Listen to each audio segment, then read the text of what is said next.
What's up, guys? It's Coach Grant with First Down Training, and today we're going to be breaking down 3 press releases wide receivers can learn to stop getting jammed. So we're going to be talking about the best releases you can use against head-up press, inside shade press, and outside shade press. So all the different kinds of press coverage you can see and how to efficiently beat those and keep timing with your QB, but also create separation. So I hope this video helps you guys out. But also, fellas, if you're a wide receiver, we have 3 more opportunities to train with myself and my staff of coaches this offseason. We are traveling out to Nashville, Tennessee, Salt Lake City, Utah, and Los Angeles, California to finish off our 2022 camp tour. So it's 2 days of training, fellas, 4 hours each day on the field in a small group atmosphere. It's not one of those big showcase camps where we just time you in the 40. We're actually going to teach you at this thing.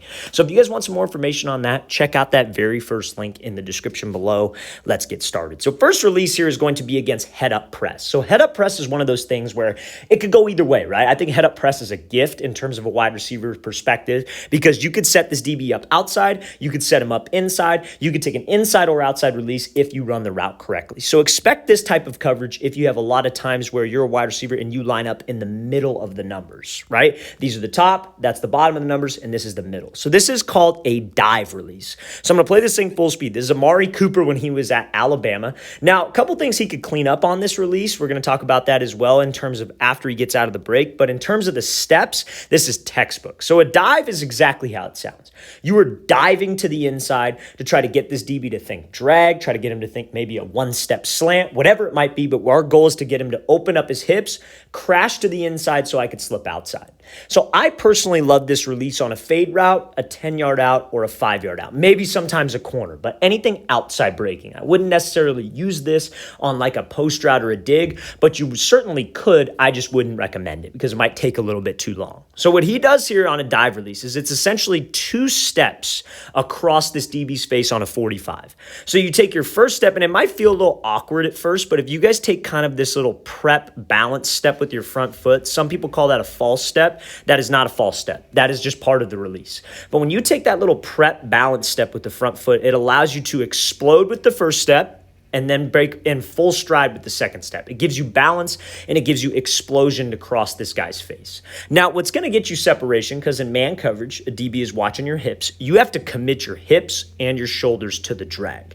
You not only have to run hard and in full stride, but you have to commit your body language, because that is number one what that DB is looking at. And to make him think a drag, you got to have it look like a drag. So that's by fully committing the upper half and running in full stride. Now, right after the break here, Cooper starts to look back for the ball, which kind of allows this DB to recover and get some space back, which is something that I wouldn't necessarily teach. But this ball is like crazy underthrown, and maybe it's because he doesn't think the quarterback has the arm strength to make the throw. I don't know what it is, but I think something that we could do a little bit better at this point is when you get separation, let's keep separation. Let's keep my head down, let's pump my arms, and let's go. But this is extremely underthrown, and that's why this ball was where it was. But this is a textbook dive release. Love this dive release on any kind of outside breaking route against head-up man coverage. Let's play this thing again, full speed. Great job showcasing the dive, selling with the upper body, running full speed, and running in full stride. One of the mistakes guys will make on that, fellas, is that they will take choppy steps. We never want to take choppy steps on that dive.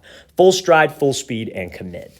Okay, so now this next release is going to be for like a situation where this DB's maybe outside shaded and you have about 2 to 3 yards of space. So it's not where you're right up on the line and he's outside shade. This is like you have 2 yards of space maybe. So this is called a wide step crossover. So it's essentially where you are going to step. I'm sure everybody's probably heard of a wide step before. What a wide step is where you step with your outside foot wide, try to get this DB to think fade, and then take the inside release. Now, this is also an inside release route, but we're going to talk about why we do that, or an inside release press release, but we're going to talk about why we do the crossover. So it's essentially where you do the wide step, take some gather steps, and then you hit him with a crossover, a left and a right.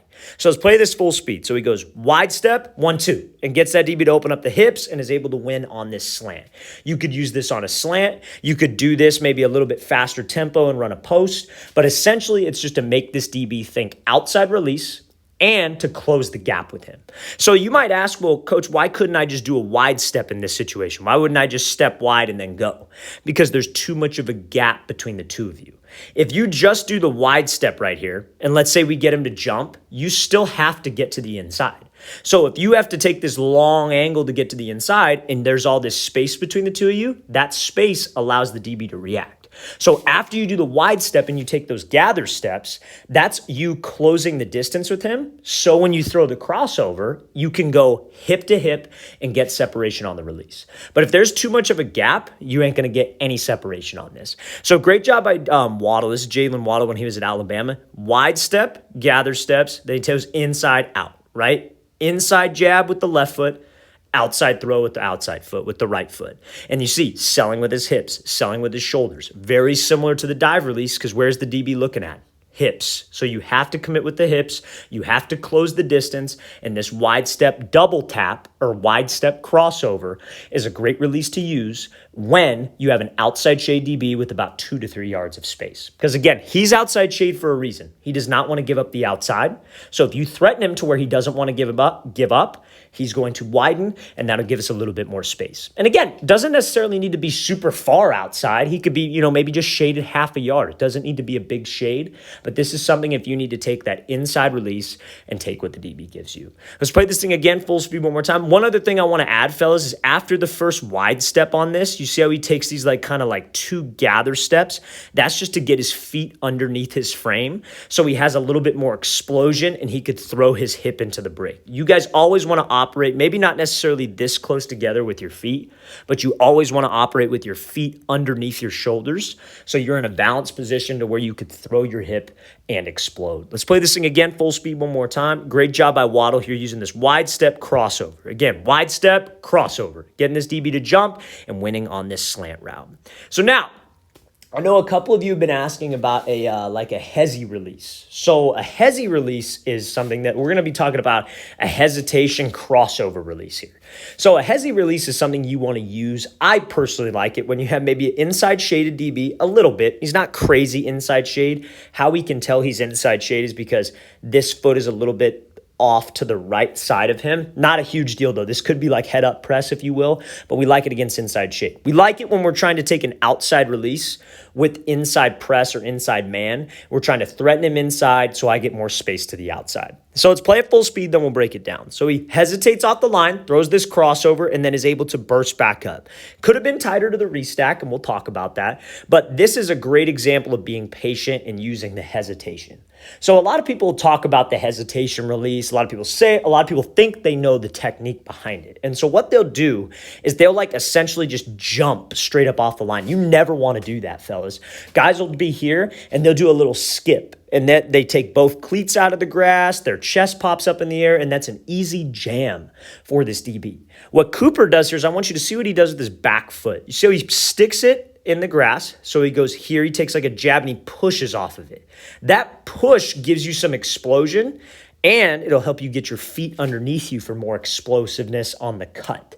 So you take that back foot and you jab with the back foot, push off of it, and close the space with the DB. You push with the back foot, and you essentially reach with the front foot. That's how I like to think of it. Push off the back, reach with the front.